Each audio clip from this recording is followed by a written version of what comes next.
नहीं बल्कि राष्ट्रीय संकल्प का प्रतीक बना दिया। वंदे मातरम की ऊर्जा आज भी उतनी प्रखर है जितनी स्वतंत्रता संग्राम के दिनों में थी। अतः मैं माननीय प्रधानमंत्री जी से अनुरोध करता हूं कि वह इस विषय पर अपने विचार सदन को साझा करें।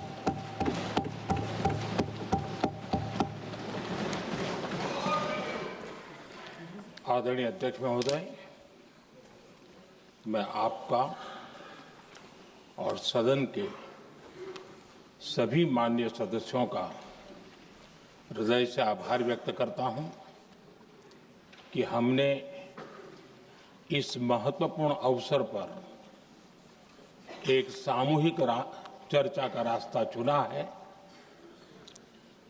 जिस मंत्र ने, जिस जयघोष ने देश की आजादी के आंदोलन को ऊर्जा दी थी, प्रेरणा दी थी, त्याग और तपस्या का मार्ग दिखाया था, उस वंदे मातरम का पुण्य स्मरण करना इस सदन में हम सबका ये बहुत बड़ा सौभाग्य है और हमारे लिए गर्व की बात है कि वंदे मातरम के 150 वर्ष निमित्त इस ऐतिहासिक अवसर के हम साक्षी बन रहे हैं।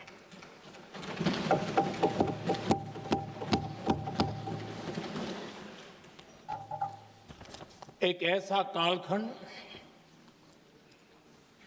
जो हमारे सामने इतिहास की अनगिनत घटनाओं को अपने सामने लेकर के आता है। ये चर्चा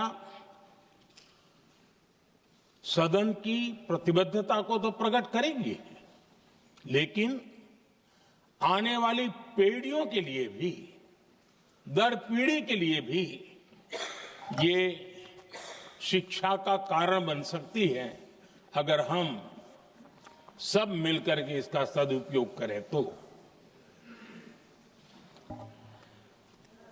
आदरणीय अध्यक्ष जी, एक ऐसा कालखंड है जब इतिहास के कई प्रेरक अध्याय फिर से हमारे सामने उजागर हुए हैं। अभी अभी हमने हमारे संविधान के 75 वर्ष गौरवपूर्व मनाए हैं। आज देश सरदार वल्लभ भाई पटेल की और भगवान बिरसा मुंडा की 150वीं जयंती भी मना रहा है और अभी अभी हमने गुरु तेग बहादुर के 350वां बलिदान दिवस भी मनाया और आज हम वंदे मातरम की 150 वर्ष निमित्त सदन की एक सामूहिक ऊर्जा को, उसकी अनुभूति करने का प्रयास कर रहे हैं।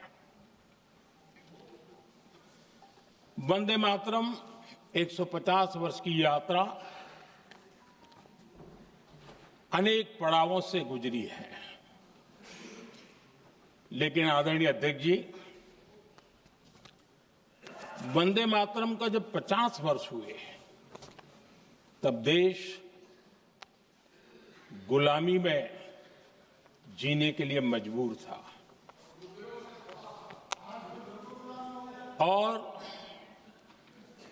वंदे मातरम के 100 साल हुए तब देश आपातकाल की जंजीरों में जकड़ा हुआ था।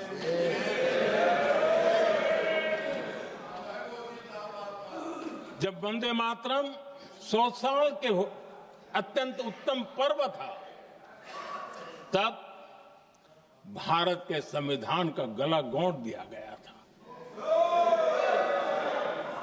जब वंदे मातरम 100 साल का हुआ, तब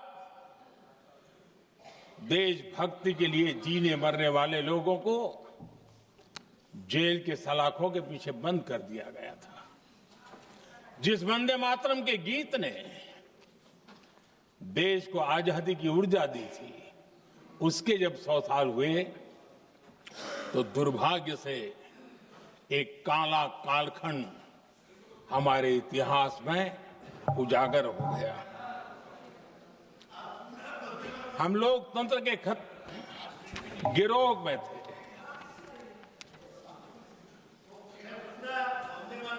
आदरणीय अध्यक्ष जी, 150 वर्ष उस महान अध्याय को, उस गौरव को पुनः स्थापित करने का अवसर है और मैं मानता हूं सदन ने भी और देश ने भी इस अवसर को जाने नहीं देना चाहिए। यही वंदे मातरम है जिसने 1947 में देश को आजादी दिलाई। स्वतंत्रता संग्राम का भावात्मक नेतृत्व इस वंदे मातरम के जयघोष में था। आदरणीय अध्यक्ष जी, आपके समक्ष आज जब मैं वंदे मातरम 150 निमित्त चर्चा के लिए आरंभ करने खड़ा हुआ हूं, यहां कोई पक्ष प्रतिपक्ष नहीं है, क्योंकि हम सब यहां जो बैठे हैं एक्चुअली हमारे लिए रण स्वीकार करने का अवसर है कि जिस वंदे मातरम के कारण लक्षावधि लोग आजादी का आंदोलन चला रहे थे और उसी का परिणाम है कि आज हम सब यहां बैठे हैं। और इसलिए हम सभी सांसदों के लिए, हम सभी जनप्रतिनिधियों के लिए वंदे मातरम के रण स्वीकार करने का ये पावन पर्व है।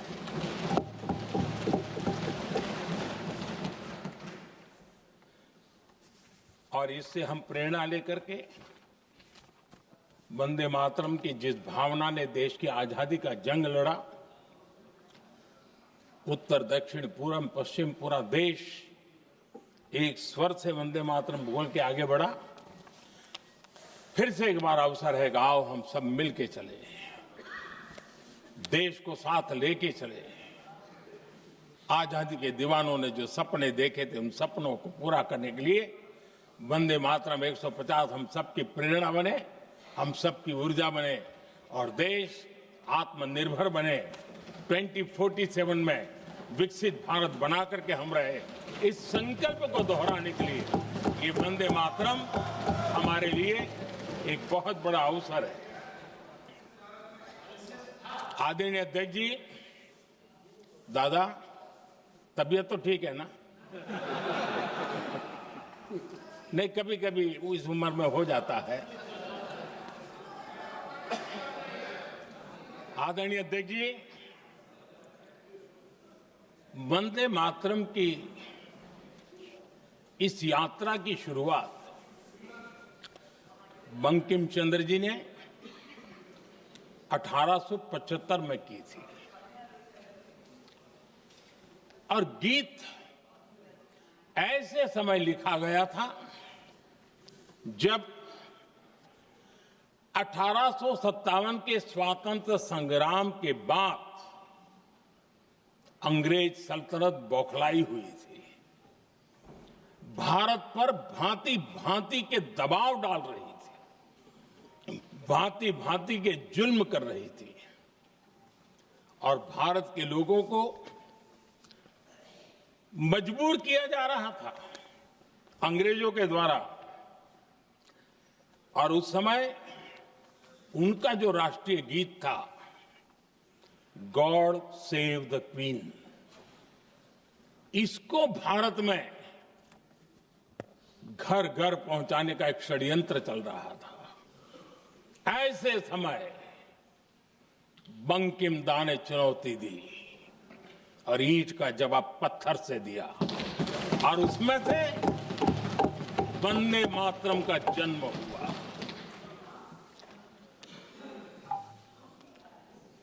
इसके कुछ वर्ष बाद 1882 में जब उन्होंने आनंद मठ लिखा तो इस गीत का उसमें समावेश किया गया। आदरणीय अध्यक्ष जी,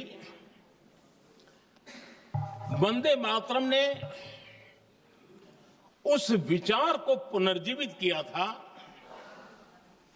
जो हजारों वर्ष से भारत की रग रग में रचा बसा था।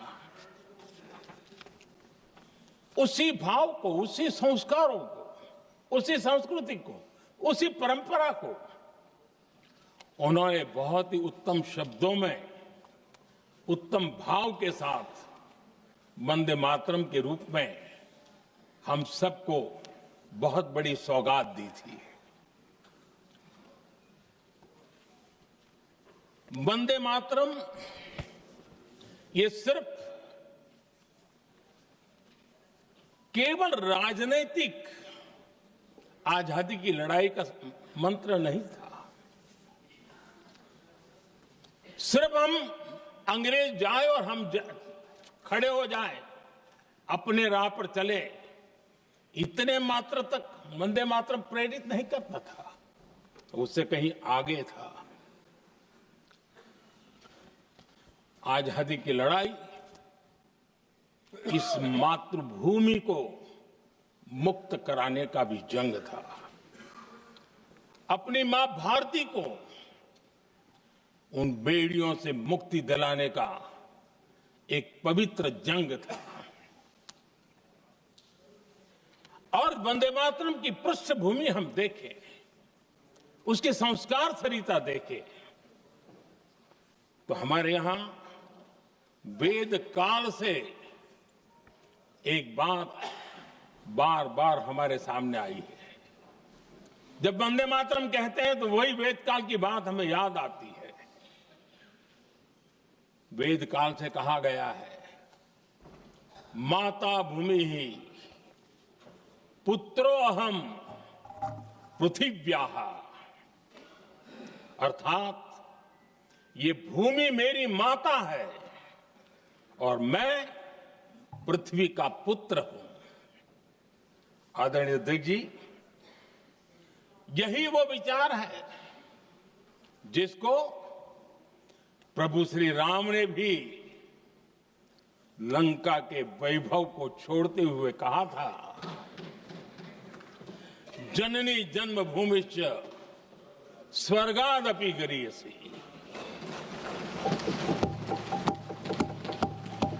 वंदे मातरम यही महान सांस्कृतिक परंपरा का एक आधुनिक अवतार है। आदरणीय अध्यक्ष जी, बंकिम दा ने जब वंदे मातरम की रचना की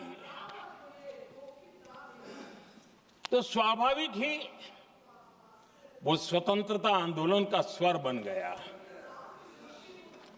पूरब से पश्चिम, उत्तर से दक्षिण, वंदे मातरम हर भारतीय का संकल्प बन गया। इसलिए वंदे मातरम की स्तुति में लिखा गया था, मातृभूमि स्वतंत्रता की वेदिका पर मदोमय, मातृभूमि स्वतंत्रता की वेदिका पर मोदमय, स्वार्थ का बलिदान है यह शब्द है वंदे मातरम। है सजीवन मंत्र भी, यह विश्व विजयी मंत्र भी, शक्ति का आह्वान है यह शब्द वंदे मातरम। उष्ण शोणित से लिखो, वक्ष स्थली को चीर कर वीर का अभिमान है यह शब्द वंदे मातरम। आदरणीय अध्यक्ष जी, कुछ दिन पूर्व जब वंदे मातरम 150 का आरंभ हो रहा था तो मैंने उस आयोजन में कहा था, वंदे मातरम हजारों वर्ष की सांस्कृतिक ऊर्जा भी थी, उसमें आजादी का जज्बा भी था और आजाद भारत का विजन भी था। अंग्रेजों के उस दौर में एक फैशन हो गई थी भारत को कमजोर, निकम्मा, आलसी, कर्महीन, इस प्रकार भारत को जितना नीचा दिखा सके ऐसी एक फैशन बन गई थी। और उसमें हमारे यहां भी जिन्होंने तैयार किए थे वो लोग भी वही भाषा बोलते थे। तब बंकिम दा ने उस हीन भावना को भी झकझोरने के लिए और सामर्थ्य का परिचय कराने के लिए वंदे मातरम के भारत के सामर्थ्यशाली स्वरूप को प्रकट करते हुए आपने लिखा था, तम ही दुर्गा दश प्रहरण धारिणी, कमला कमल दल विहारिणी, वाणी विद्या दायिनी, नमामि त्वाम नमामि कमलाम, अमलाम अतुलाम, सुजलाम सुफलाम, मातरम वंदे मातरम। अर्थात भारत माता ज्ञान और समृद्धि की देवी भी है और दुश्मनों के सामने अस्त्र शस्त्र धारण करने वाली चंडी भी है। अध्यक्ष जी, ये शब्द, ये भाव, ये प्रेरणा गुलामी की हताशा में हम भारतीयों को हौसला देने वाले थे। इन वाक्यों ने तब करोड़ों देशवासियों को यह एहसास कराया कि लड़ाई किसी जमीन के टुकड़े के लिए नहीं है, ये लड़ाई सिर्फ सत्ता के सिंहासन को कब्जा करने के लिए नहीं है, ये गुलामी की बेड़ियों को मुक्त कर हजारों साल की महान जो परंपराएं थी, महान संस्कृति, जो गौरवपूर्ण इतिहास था, उसको फिर से पुनर्जन्म कराने का संकल्प इसमें था।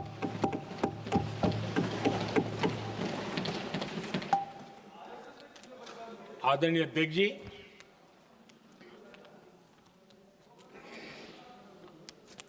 वंदे मातरम, इसका जो जन जन से जुड़ाव था, ये हमारे स्वतंत्र संग्राम की एक लंबी गाथा अभिव्यक्त होती है। आदरणीय अध्यक्ष जी, जब भी जैसे किसी नदी की चर्चा होती है, चाहे सिंधु हो, सरस्वती हो, कावेरी हो, गोदावरी हो, गंगा हो, यमुना हो, उस नदी के साथ एक सांस्कृतिक धारा प्रवाह, एक विकास यात्रा का धारा प्रवाह, एक जन जीवन की यात्रा का प्रवाह उसके साथ जुड़ जाता है। लेकिन क्या कभी किसी ने सोचा है कि आजादी जंग के हर पड़ाव, वो पूरी यात्रा वंदे मातरम की भावनाओं से गुजरता था, उसके तट पर पल्लवित होता था। ऐसा भाव काव्य शायद दुनिया में कहीं उपलब्ध नहीं होगा। आदरणीय अध्यक्ष जी,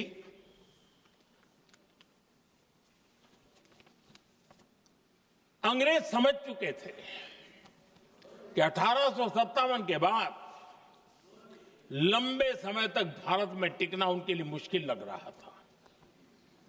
और जिस प्रकार से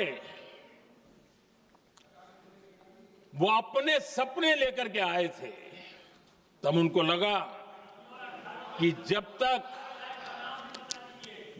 भारत को बांटेंगे नहीं, जब तक भारत को टुकड़ों में नहीं बांटेंगे, भारत में ही लोगों को एक दूसरे से लड़ाएंगे नहीं, तब तक यहां राज करना मुश्किल है। और अंग्रेजों ने बांटो और राज करो इस रास्ते को चुना और उन्होंने बंगाल को इसकी प्रयोगशाला बनाया, क्योंकि अंग्रेज भी जानते थे वो एक वक्त था जब बंगाल का बौद्धिक सामर्थ्य देश को दिशा देता था, देश को ताकत देता था, देश को प्रेरणा देता था। और इसलिए अंग्रेज भी चाहते थे कि बंगाल का ये जो सामर्थ्य है वो पूरे देश की शक्ति का एक प्रकार से केंद्र बिंदु है। और इसलिए अंग्रेजों ने सबसे पहले बंगाल के टुकड़े करने की दिशा में काम किया। और अंग्रेजों का मानना था कि एक बार बंगाल टूट गया तो ये देश भी टूट जाएगा, और वो यावत चंद्र दिवाकरो राज करते रहेंगे, ये इनकी सोच थी। 1905 में अंग्रेजों ने बंगाल का विभाजन किया, लेकिन जब अंग्रेजों ने 1905 में ये पाप किया तो वंदे मातरम चट्टान की तरह खड़ा रहा।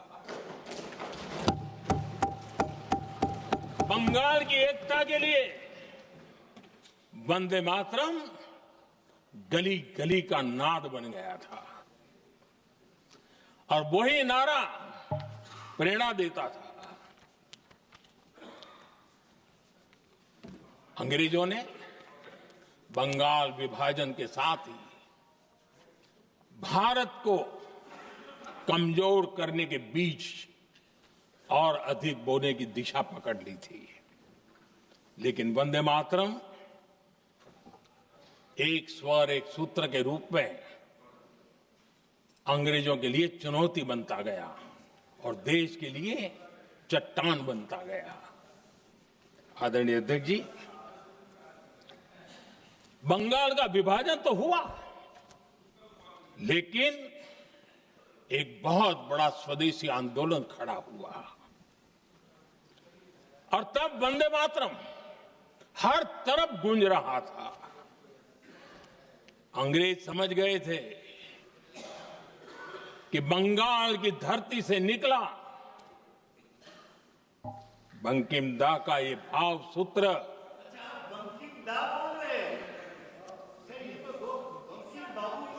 बंकिम बाबू बोले। अच्छा, थैंक यू। आपकी भावनाओं के लिए मैं आदर करता हूं। बंकिम बाबू ने थैंक यू दादा, थैंक यू। हाँ, आपको तो दादा कह सकता हूं ना,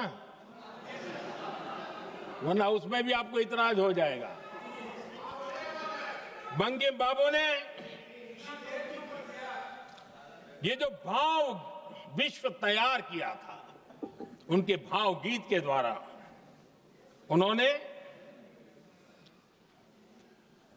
अंग्रेजों को हिला दिया, और अंग्रेजों ने देखिए कितनी कमजोरी होगी और इस गीत की ताकत कितनी होगी। अंग्रेजों ने उसको कानूनी रूप से प्रतिबंध लगाने के लिए मजबूर होना पड़ा था। गाने पर सजा, छापने पर सजा, इतना ही नहीं, वंदे मातरम शब्द बोलने पर भी सजा, इतने कठोर कानून लागू कर दिए गए थे। हमारे देश की आजादी के आंदोलन में सैकड़ों महिलाओं ने नेतृत्व किया, लक्षावधि महिलाओं ने योगदान दिया। एक घटना का मैं जिक्र करना चाहता हूं। 22 साल में वंदे मातरम गाने पर सर्वाधिक जुल्म हुए थे।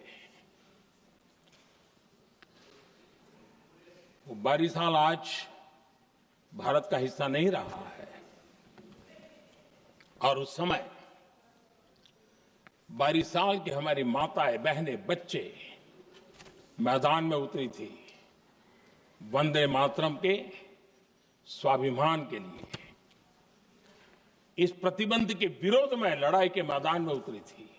और तब 22 साल की एक वीरांगना श्रीमती सरोजिनी बोस, जिन्होंने उस जमाने में वहां की भावना को देखिए, और उन्होंने कहा था कि वंदे मातरम जो प्रतिबंध लगा है, जब तक ये प्रतिबंध नहीं हटता है, मैं अपनी चूड़ियां जो पहनती हूं निकाल दोगी। भारत में वो एक जमाना था, चूड़ी निकालना यानी महिला के जीवन की बहुत बड़ी घटना हुआ करती। लेकिन उनके लिए वंदे मातरम की वो भावना थी, उन्होंने अपनी सोने की चूड़ियां, जब तक वंदे मातरम प्रतिबंध नहीं हटेगा मैं दोबारा नहीं धारण करूंगी, ऐसा बड़ा व्रत ले लिया था। हमारे देश के बालक भी पीछे नहीं रहे थे। उनको कोड़े की सजा होती थी, छोटी छोटी उम्र में उनको जेल में बंद कर दिया जाता। और उन दिनों खास करके बंगाल की गलियों में लगातार वंदे मातरम के लिए प्रभात फेरियां निकलती थी। अंग्रेजों के नाको दम कर दिया था। और उस समय एक गीत गूंजता था बंगाल में, जाए जाबे जीवनो चोले, जाए जाबे जीवनो चोले, जोगो तो माजे तोमार काजे, वंदे मातरम बोले। अर्थात हे मां, संसार में तुम्हारा काम करते और वंदे मातरम कहते जीवन भी चला जाए तो वो जीवन भी धन्य है। ये बंगाल की गलियों में बच्चे कह रहे हैं। ये गीत उन बच्चों की हिम्मत का स्वर था, और उन बच्चों की हिम्मत ने देश को हिम्मत दी थी। बंगाल की गलियों से निकली आवाज देश की आवाज बन गई थी।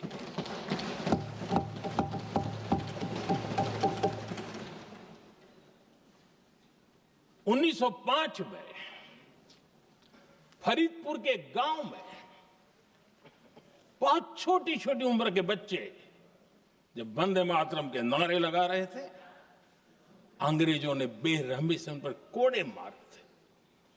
यानी एक प्रकार से जीवन और मृत्यु के बीच लड़ाई लड़ने के लिए मजबूर कर दिया था। इतना अत्याचार हुआ था। 1906 में नागपुर में नील सिटी हाई स्कूल के उन बच्चों पर भी अंग्रेजों ने ऐसे ही जुल्म किए थे। गुनाह यही था कि वो एक स्वर से वंदे मातरम बोल करके खड़े हो गए थे। उन्हें वंदे मातरम के लिए मंत्र का महात्म्य अपनी ताकत से सिद्ध करने का प्रयास किया था। हमारे जांबाज सपूत बिना किसी डर के फांसी के तख्त पर चढ़ते थे और आखिरी सांस तक वंदे मातरम, वंदे मातरम, वंदे मातरम, यही उनका भाव घोष रहता था। खुदीराम बोस, मदनलाल ढींगरा, राम प्रसाद बिस्मल, अशफाक उल्ला खान, रोशन सिंह, राजेंद्र नाथ लाहिड़ी, रामकृष्ण विश्वास, अनगिनत जिन्होंने वंदे मातरम कहते कहते फांसी के फंदे को अपने गले पर लगाया था। लेकिन देखिए, ये अलग अलग जेलों में होता था, अलग अलग इलाकों में होता था। प्रक्रिया करने वाले चेहरे अलग थे, लोग अलग थे, जिन पर जुल्म हो रहा था उनकी भाषा भी अलग थी। लेकिन एक भारत श्रेष्ठ भारत, इन सब का मंत्र एक ही था, वंदे मातरम।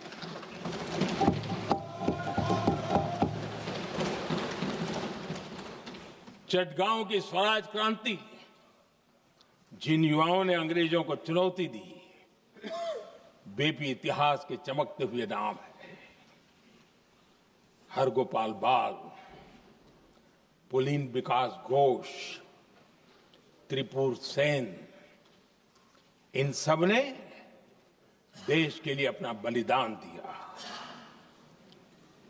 मास्टर सूर्यसेन को 1934 में जब फांसी दी गई, तब उन्होंने अपने साथियों को एक पत्र लिखा और पत्र में एक ही शब्द की गूंज थी और वो शब्द था वंदे मातरम।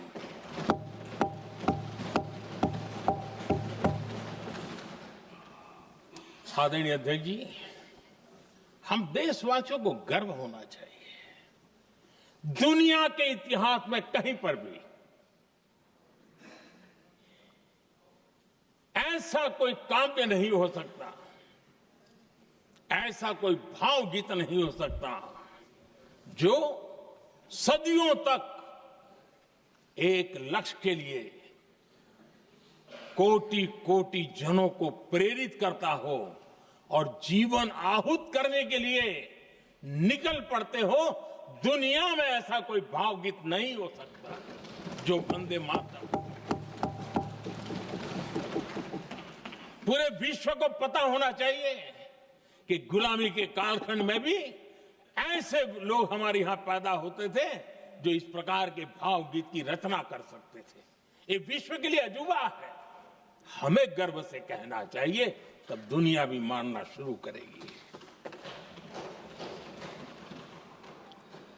ये हमारी स्वतंत्रता का मंत्र था, ये बलिदान का मंत्र था, ये ऊर्जा का मंत्र था, ये सात्विकता का मंत्र था, ये समर्पण का मंत्र था, ये त्याग और तपस्या का मंत्र था, संकटों को सहने का सामर्थ्य देने का ये मंत्र था, और वो मंत्र वंदे मातरम था। और इसलिए गुरुदेव रविंद्रनाथ टैगोर ने लिखा था, उन्होंने लिखा था, एकी सूत्रे बांधी आछी सोहस्टोटी मौन, एक ही कार्य सौंपी आछी सहस्त्रो जीवन, वंदे मातरम। अर्थात एक सूत्र में बंधे हुए सहस्त्र मन, एक ही कार्य में अर्पित सहस्त्र जीवन, वंदे मातरम। ये रविंद्रनाथ टैगोर जी ने। आदरणीय अध्यक्ष जी, उसी कालखंड में वंदे मातरम की रिकॉर्डिंग दुनिया के अलग अलग भागों में पहुंची और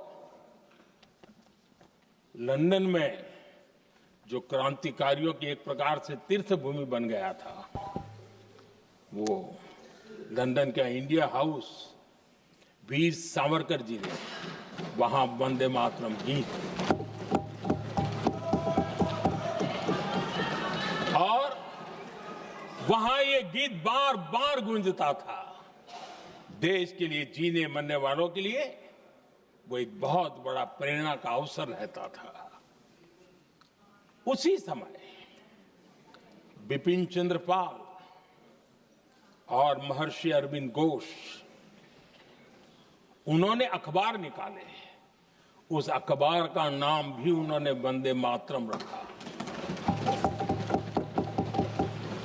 यानी डगर डगर पर अंग्रेजों की नींद हराम करने के लिए वंदे मातरम काफी हो जाता था और इसलिए उन्होंने इस नाम रखा।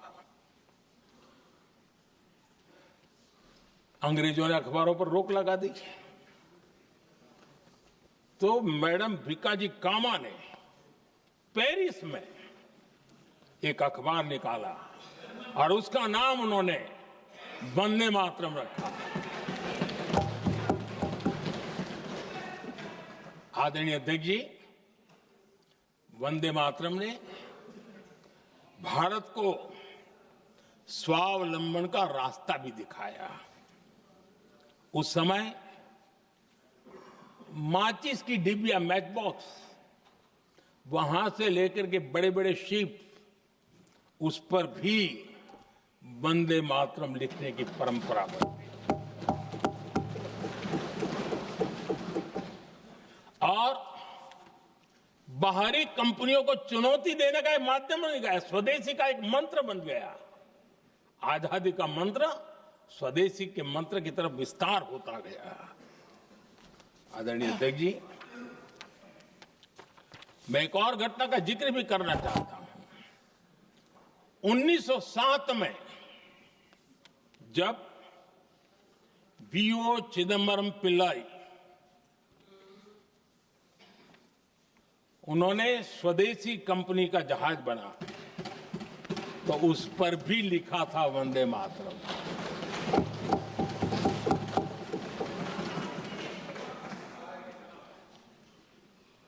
राष्ट्र कवि सुब्रमण्य भारती ने वंदे मातरम को तमिल में अनुवाद किया, स्तुति गीत लिखे। उनके कई तमिल देशभक्ति गीतों में वंदे मातरम की श्रद्धा साफ साफ नजर आती है। शायद सभी लोगों को, हो सकता है तमिलनाडु के लोगों को पता हो, लेकिन सभी लोगों को ये बात का पता ना हो कि भारत का ध्वज गीत भी सुब्रमण्यम भारती ने ही लिखा था। उस ध्वज गीत का वर्णन जिस पर वंदे मातरम लिखा हुआ था, तमिल में इस ध्वज गीत का शीर्षक था ताइन माणी कोडी पारीर, तालंदु पणिंदु पुलहिंद्रु वारीर। अर्थात देश प्रेमियों, दर्शन कर लो, सविनय अभिनंदन कर लो, मेरी मां की दिव्य ध्वजा का वंदन कर लो।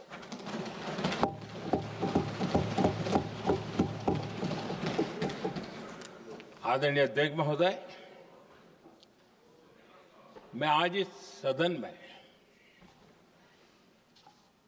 वंदे मातरम पर महात्मा गांधी की भावनाएं क्या थी वो भी रखना चाहता हूं। दक्षिण अफ्रीका से प्रकाशित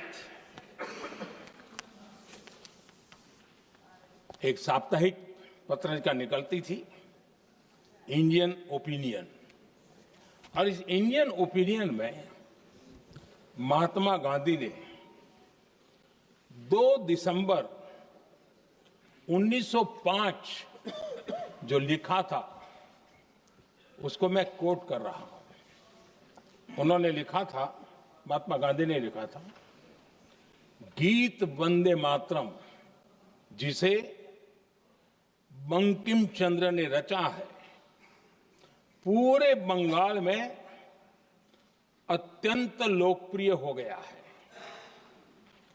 स्वदेशी आंदोलन के दौरान बंगाल में विशाल सभाएं हुई जहां लाखों लोग इकट्ठा हुए और बंकिम का यह गीत गाया। गांधी जी आगे लिखते हैं, ये बहुत महत्वपूर्ण है, वो लिखते हैं, ये 1905 की बात है, उन्होंने लिखा, यह गीत इतना लोकप्रिय हो गया है जैसे ये हमारा नेशनल एंथम बन गया है।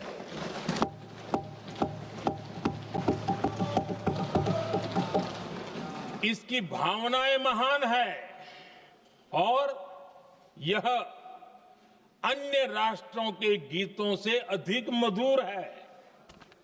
इसका एकमात्र उद्देश्य हम में देशभक्ति की भावना जगाना है। यह भारत को मां के रूप में देखता है और उसकी स्तुति करता है।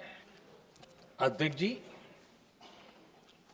जो वंदे मातरम 1905 में महात्मा गांधी को नेशनल एंथम के रूप में दिखता था, देश के हर कोने में, हर व्यक्ति के जीवन में जो भी देश के लिए जीता जानता, देश के लिए जागता था, उन सब के लिए वंदे मातरम की ताकत बहुत बड़ी थी। वंदे मातरम इतना महान था, जिसकी भावना इतनी महान थी, तो फिर पिछली सदी में इसके साथ इतना बड़ा अन्याय क्यों हुआ?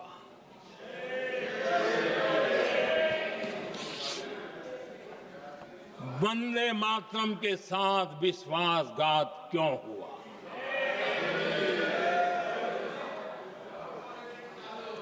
ये अन्याय क्यों हुआ? वो कौन सी ताकत थी जिसकी इच्छा खुद पूज्य बापू की भावनाओं पर भी भारी पड़ गई, जिसने वंदे मातरम जैसी पवित्र भावना को भी विवादों में घसीट दिया? मैं समझता हूं कि आज जब हम वंदे मातरम के 150 वर्ष का पर्व मना रहे हैं, चर्चा कर रहे हैं, तो हमें उन परिस्थितियों को भी हमारी नई पीढ़ियों को जरूर बताना हमारा दायित्व है, जिससे के वजह से वंदे मातरम के साथ विश्वासघात किया गया। वंदे मातरम के प्रति मुस्लिम लीग की विरोध की राजनीति तेज होती जा रही थी। मोहम्मद अली जिन्ना ने लखनऊ से 15 अक्टूबर 1937 को वंदे मातरम के विरुद्ध का नारा बुलंद किया। फिर कांग्रेस के तत्कालीन अध्यक्ष जवाहरलाल नेहरू को अपना सिंहासन डोलता दिखा। बजाय कि नेहरू जी मुस्लिम लीग के आधारहीन बयानों को तगड़ा जवाब देते, करारा जवाब देते, मुस्लिम लीग के बयानों की निंदा करते,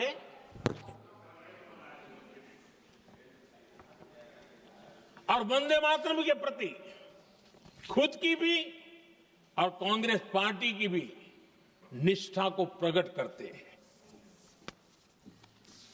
लेकिन उल्टा हुआ। वो ऐसा क्यों कर रहे, वो तो पूछा ही नहीं, न जाना, लेकिन उन्होंने वंदे मातरम की ही पड़ताल शुरू कर दी। जिन्ना के विरोध के 5 दिन बाद ही 20 अक्टूबर को नेहरू जी ने नेताजी सुभाष बाबू को चिट्ठी लिखी। उस चिट्ठी में जिन्ना की भावना से नेहरू जी अपनी सहमति जताते हुए कि वंदे मातरम की, ये जो उन्होंने सुभाष बाबू को लिखा है, वंदे मातरम की आनंद मठ वाली पृष्ठभूमि मुसलमानों को इरिटेट कर सकती है। मैं नेहरू जी का कोट पढ़ता हूं। नेहरू जी कहते हैं, मैंने वंदे मातरम गीत का बैकग्राउंड पढ़ा है। नेहरू जी फिर लिखते हैं, मुझे लगता है कि ये जो बैकग्राउंड है इससे मुस्लिम भड़केंगे। साथियों, इसके बाद कांग्रेस की तरफ से बयान आया कि 26 अक्टूबर से कांग्रेस कार्य समिति की एक बैठक कोलकाता में होगी, जिसमें वंदे मातरम के उपयोग की समीक्षा की जाएगी। बंकिम बाबू का बंगाल, बंकिम बाबू का कोलकाता, और उसको चुना गया और वहां पर समीक्षा करना तय किया। पूरा देश हतप्रभ था, पूरा देश हैरान था। पूरे देश में देशभक्तों ने इस प्रस्ताव के विरोध में देश के कोने कोने में प्रभात फेरियां निकाली, वंदे मातरम गीत गाया। लेकिन देश का दुर्भाग्य कि 26 अक्टूबर को कांग्रेस ने वंदे मातरम पर समझौता कर लिया।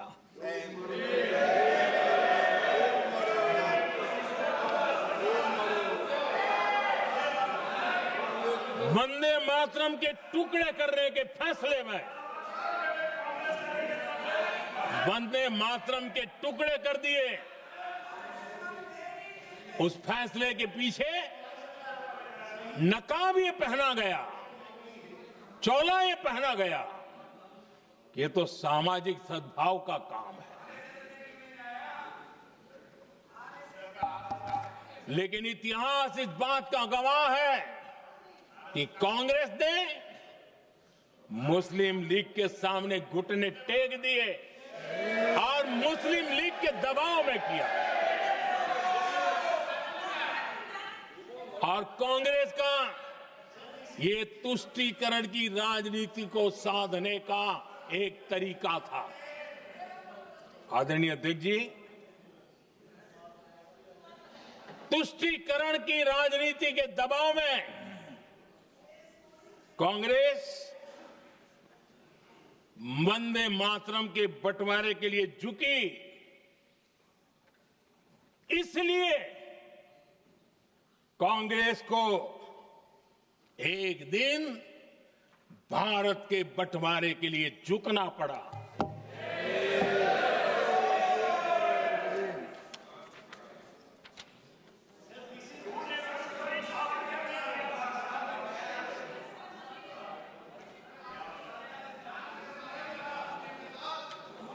मुझे लगता है कांग्रेस ने आउटसोर्स कर दिया है।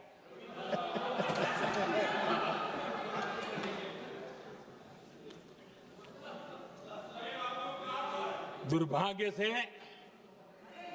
कांग्रेस की नीतियां वैसी की वैसी थी है, और इतना ही नहीं, आईएनसी चलते चलते एमएमसी हो गया है।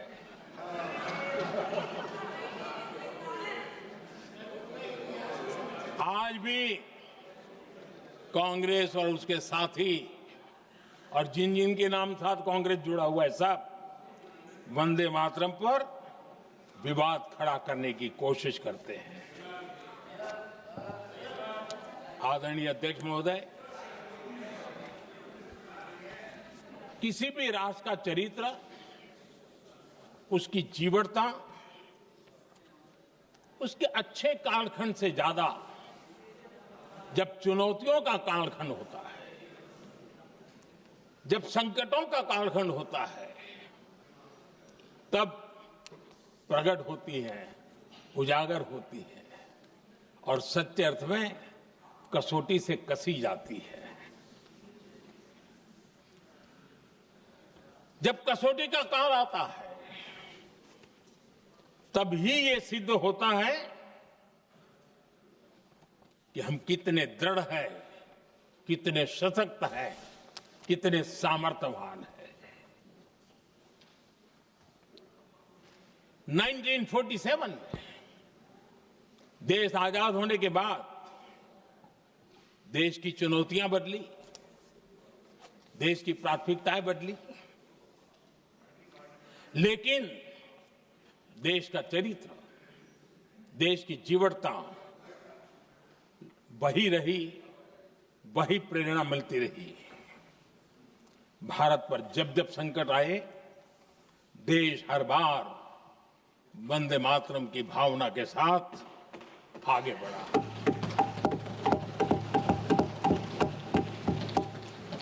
बीच का कालखंड कैसा गया जाने दो, लेकिन आज भी 15 अगस्त 26 जनवरी की जब बात आती है, हर घर तिरंगा की बात आती है, चारों तरफ वो भाव दिखता है, तिरंगे झंडे फहराते।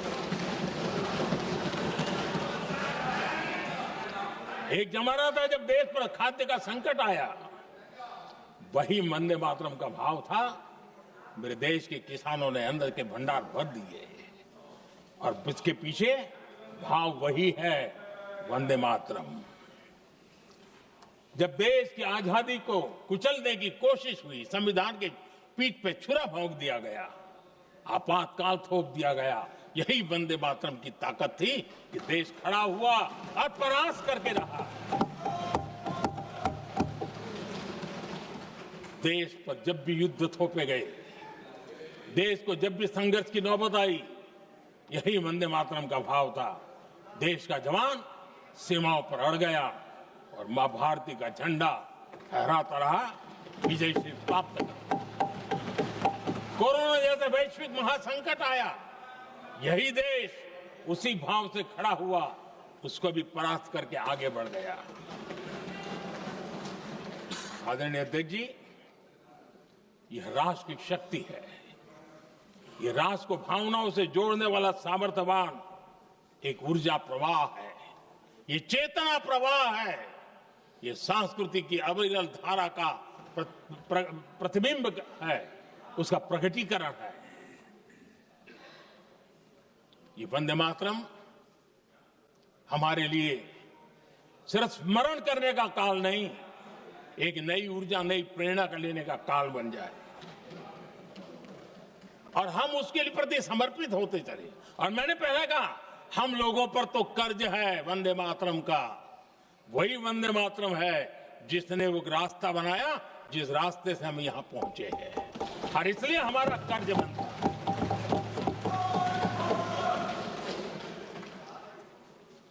भारत हर चुनौतियों को पार करने में सामर्थ्य है। वंदे मातरम के भाव की वो ताकत है। वंदे मातरम ये सिर्फ गीत या भावगीत नहीं, ये हमारे लिए प्रेरणा है। राष्ट्र के प्रति कर्तव्यों के लिए हमें झकझोरने वाला काम है और इसलिए हमें निरंतर इसको करते रहना होगा। हम आत्मनिर्भर भारत का सपना लेकर के चल रहे हैं, इसको पूरा कर रहे हैं। वंदे मातरम हमारी प्रेरणा है। हम स्वदेशी आंदोलन को ताकत देना चाहते हैं। समय बदला होगा, रूप बदले होंगे, लेकिन पूज्य गांधी ने जो भाव व्यक्त किया था, उस भाव की ताकत आज भी मौजूद है और वंदे मातरम हमें जोड़ता है। देश के महापुरुषों का सपना था स्वतंत्र भारत का। देश की आज की पीढ़ी का सपना है समृद्ध भारत का। आजाद भारत का सपने को सिंचा था वंदे भारत की भावना है, वंदे मातरम की भावना ने। समृद्ध भारत के सपने को सिंचेगा वंदे मातरम की भावना। उसी भावना को लेकर के हमें आगे चलना है और हमें आत्मनिर्भर भारत बनाना। 2047 में देश विकसित भारत बन के रहे। अगर आजादी के 50 साल पहले कोई आजाद भारत का सपना देख सकता था, तो 25 साल पहले हम भी तो समृद्ध भारत का सपना देख सकते हैं, विकसित भारत का सपना देख सकते हैं और इस सपने के लिए अपने आप को खपा भी सकते हैं। इसी मंत्र, इसी संकल्प के साथ वंदे मातरम हमें प्रेरणा देता रहे। वंदे मातरम का हम ऋण स्वीकार करें, वंदे मातरम की भावना को लेकर के चले, देशवासियों को साथ लेकर के चले, हम सब मिलकर के चले, इस सपने को पूरा करें। इसी एक भाव के साथ ये चर्चा का आज आरंभ हो रहा है। मुझे पूरा विश्वास है कि दोनों सदनों में देश के अंदर वो भाव भरने वाला कारण बनेगा, देश को प्रेरित करने वाला कारण बनेगा, देश की नई पीढ़ी को ऊर्जा देने का कारण बनेगा। इन्हीं शब्दों के साथ आपने मुझे अवसर दिया, मैं आपका बहुत बहुत आभार व्यक्त करता हूं। बहुत बहुत धन्यवाद।